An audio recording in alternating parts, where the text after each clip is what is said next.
Hey guys, I'm Stephanie and this is Steph's Stove, and today we're making Alabama firecrackers. These are perfect for snacking, great to go with chili, soups, dips, cheese on them, or just by themselves. They're a little spicy, but they are so good. And yes, I am a Georgia girl, but my sweet son-in-law, he's from Alabama, so these are for him, Alabama firecrackers. So let's get going and get these things made.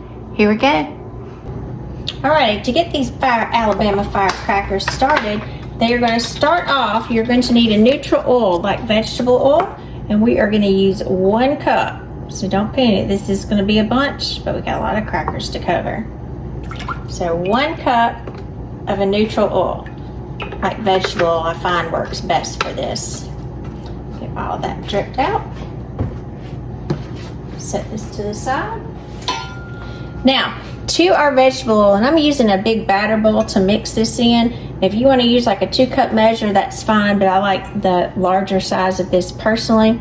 We are going to have, there's some firecrackers, so it's going to have some red pepper flakes. We need some crushed red pepper flakes, and we need 2 tablespoons. There's 1, 2. It's gonna have a little heat to it, so those of y'all that like it hot, like it spicy, this is for you.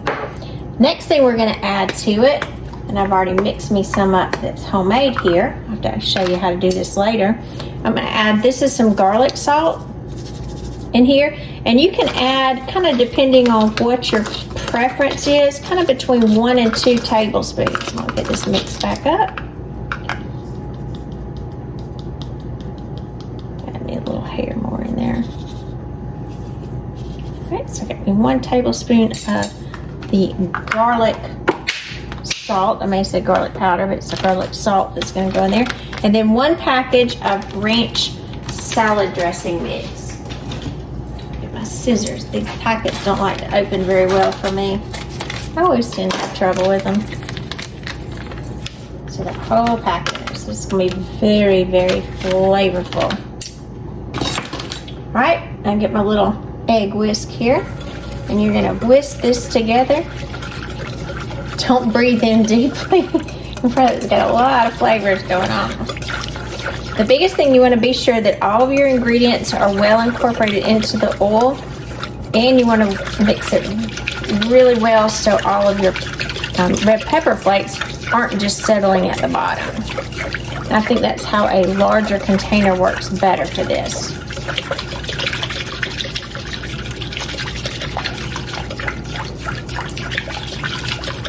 Alright, I'm going to set this to the side. Get my little egg down there. Alright, and I've got a bread container here. This is just like a large container. You can use this in a Ziploc bag, but to me it's a little bit better to do 1 large instead of multiple batches. You're going to do an entire box of saltine crackers. So all 4 sleeves I'm going to put in my container here. Take them out.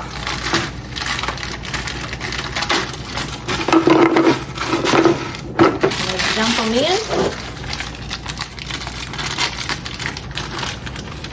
If you wanted to use mini saltines for that, or for this, it would be great too. But generally you want this, like I said, as something to accompany dips or with soup. It's a nice side to have also with chili. Really good with chili. So the larger saltines, they do work a little bit better in my opinion. Alright, so now I've got them in there. And I give this another stir because, as you can see, the red pepper flakes will start settling at the bottom because they're the heaviest ingredient in there. Put those over there. And then we're just going to pour this over our crackers. I like it in this container because I can pour and it will work from top to bottom. Get all that goodness down in there. Alright, move that to the side. I do have a lid for mine. which is another reason I like this. It seals, and then you're just going to turn this over constantly to coat all of the crackers.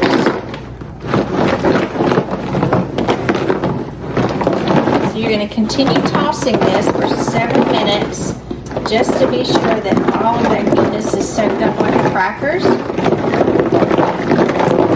And then we'll be right back. All right, I've got these nice and tossed. So you can open them and see. Look how pretty they are. And these are wonderful to eat just like this. And I was going to say, if you're going to toss them, you can put them in a container and make sure you toss them about every 5 minutes for about 20 minutes if you do not choose to bake them. Now I'm going to go in and bake these because I do want the oil content in them to kind of really soak into the cracker. So I've got 2 baking sheets here. And I've just got these lined with wax paper, and I'm going to place them out. And just so I have enough, I'm going to distribute them between 2. And you can see there will be some in the bottom of my container. So I'm just going to come in and get the rest of this out of the bottom and distribute it kind of evenly on top of the remaining crackers. Now you may choose to do this or leave it. That kind of will be your choice. And as you can see, some of my crackers do get crushed in there, but because these are larger crackers, it's kind of okay. If I'm doing anything with smaller crackers, I would kind of line them up first. Kind of spread these out. They don't have to be perfectly flat either. Let me get some of those red pepper flakes all up here. And then I'll come back in with my hand and get those all incorporated. I don't want to lose any of those ingredients. It's the good stuff right there. Same way on my top, I got some there. I'm not losing all that.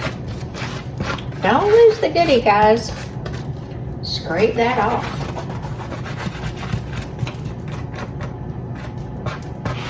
Alright, put that in there.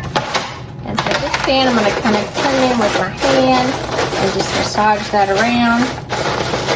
And you can feel that they have a little oily, grainy texture to it from all of the seasonings. And if you want more red pepper at this point, add some to it. You want to be sure that your red pepper flakes that we added are kind of not on the bottom, because they'll scorch a little bit when we put them in the oven, and we don't want that. All right, so I'm going to go in with my red pepper flakes, and I'm just going to kind of hit them a little bit on the top, just to be sure they all have some. And I'm going to tell you guys, they are super good just to snack on like this. They're a salty, little spicy treat, so if that's something you like, these are perfect. Now I'm going to pop these into the oven, and these are going to bake for just about 15 minutes, just so that the oils that's in the crackers kind of soak in is the only thing we're looking for. So I'm going to give my hands a good wash, and I'll be right back. All right, now that I got my hands washed, I'm going to go ahead and we're going to put these in the oven. This is going to be baking at a 250 degree oven, so very low, for about 15 minutes. One pan there, the next pan on the bottom. We're going to set our time for 15 minutes. We'll be right back. All right, the timer's going off, so they have been in for 15 minutes. I'm going to turn it off. And that's just enough time to warm them through to soak up. Oh gosh. Oh, that smells yummy. Get my second pan out of here. Right there. Yum, yum, yum. All right, so let's go in and let's give them a taste. They'll be a little warm, but they'll still be super delicious. Super delicious. Look at that. These red pepper flakes all in there. Ooh, Alabama firecrackers. Mmm. Okay, a little spice to them. Mmm. How to get that off my finger. Mmm. Dude. Mmm. Mmm. Do it, Alabama. These are good. If you like those little spicy, savory treats, these are your crackers. Perfect. Now you do not have to bake them. That's just a preference that I prefer to use to get that oils to soak into the crackers and make them even better, and all those flavors just kind of get all down there and just be delicious. So remember, I'm Stephanie. This has been Steph Stove. Give us a thumbs up. Click that subscribe button for more great content like this. And remember, Steph Stove, we're making memories one dish at a time. Thanks for watching, guys. Have a great night. Bye. I just wanted to give you a side note real quickly. When you're finished snacking on these, you can let them cool or go ahead and eat them warm. They're still delicious either way. You do want to store any leftovers, if you have any, in an airtight container, Ziploc bag, and just kind of toss them and turn them every so often. They'll last for 3 or 4 days in there, just out on the counter, if they last that long, because you can kind of get started with these. Oh, and that savory, it's just good. It's one of those things you start snacking on it before you've ate a bunch of them, but they are perfect. Perfect for soups, perfect for chili, perfect with cheese spreads, pimento cheese, any kind of thing like that. Dips, just a great thing, or a quick appetizer if you want to throw together and have to go somewhere. Just as they are, you probably will come home with empty pans. They're so good. So I do hope you enjoy them. Eat up.